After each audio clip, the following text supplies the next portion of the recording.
وقال النبی صلی اللہ علیہ وسلم خیارکم اطولکم اعمارا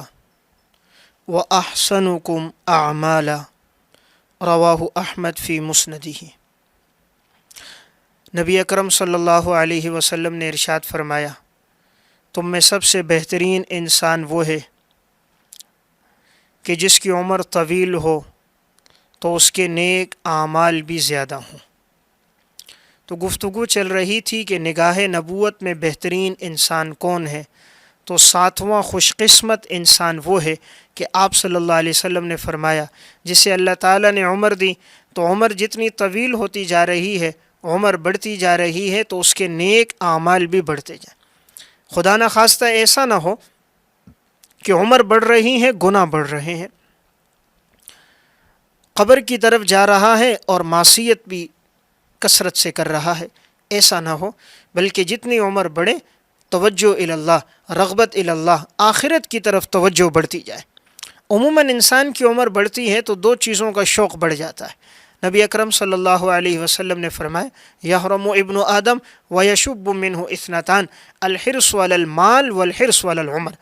ابن آدم بوڑھا ہو جاتا ہے اور اس کی دو چیزیں جوان رہتی ہیں، نمبر ایک مال کی حرص، نمبر دو عمر کی حرص۔ عمر بڑھتی جاتی ہے، مال کی محبت بڑھتی جاتی ہے، عمر کی محبت بڑھتی جاتی ہے، اس لیے عمر طویل ہو، نیک اعمال بڑھتے جائیں، نیک اعمال کی کثرت ہو، آخرت کی طرف توجہ زیادہ ہو جائے۔ حضرات سلف میں یہی بات تھی، عمر بڑھتی، نیک اعمال بڑھتے، اللہ کے ساتھ تعلق بڑھتا، اور ان کی راتیں اللہ کے سامنے سجدے میں گزر جاتی، اور ان کی راتیں اللہ کے سامنے تلاوت کرتے ہوئے گزر جاتی۔ علامہ ابن خلکان رحمۃ اللہ علیہ کی کتاب ہے وفیات الاعیان و انباء ابناء الزمان، اس میں حضرت امام اعظم ابو حنیفہ رحمہ اللہ کا واقعہ لکھا۔ امام صاحب نے عشاء کی نماز پڑھائی اور عشاء کی نماز میں سورہ زلزال تلاوت فرمائی۔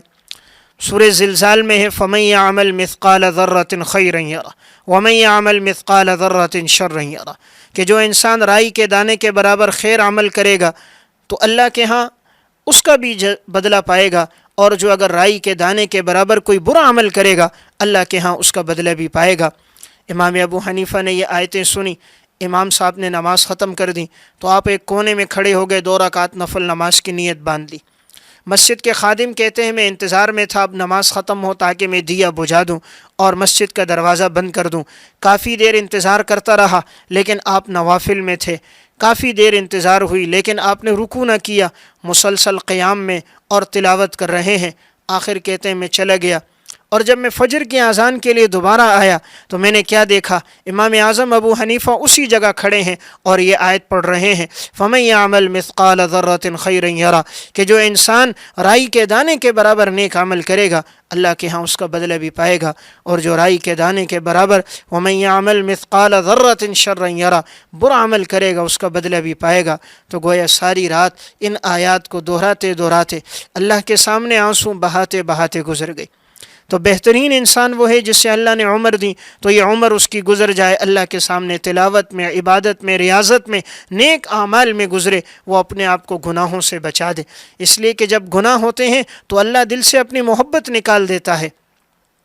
اللہ تعالیٰ پھر انسان کو تلاوت کی توفیق نہیں دیتا، عبادت کرنے کی توفیق پھر انسان کو نہیں ملتی، بیوی بچے اور اولاد نافرمان ہو جاتے ہیں، زندگی کا سکون ختم ہو جاتا ہے، راتوں کا اطمینان چلا جاتا ہے، سکون کی نیند پھر انسان کو نہیں آتی، رزق کے دروازے بند ہو جاتے ہیں، طرح طرح کے مصائب، پریشانیوں، تکلیفوں میں مبتلا ہو جاتا ہے، یہ انسان اپنے گناہوں کی وجہ سے۔ مَن يَعْمَلْ سُوءًا يُجْزَ بِهِ، انسان جو برا عمل کرتا ہے اسے بدلہ دیا جاتا ہے۔ وَمَا أَصَابَكُم مِّن مُّصِيبَةٍ فَبِمَا کسبت ایدیکم، انسان کو جو مصیبت پہنچتی ہے اس کی بدعمالی کی وجہ سے پہنچتی ہے۔ تو اگر ہم یہ چاہیں کہ ہم آپ صلی اللہ علیہ وسلم کی نگاہ میں بہترین انسان بن جائیں تو ہمیں اس بات کی خوب کوشش کرنی چاہیے کہ عمر بڑھتی جائے تو ہمارے نیک اعمال میں اضافہ بھی ہو، ماضی کے گناہوں پہ ندامت بھی ہو، تاکہ ہم نگاہ نبوت کے بہترین انسان بن جائیں۔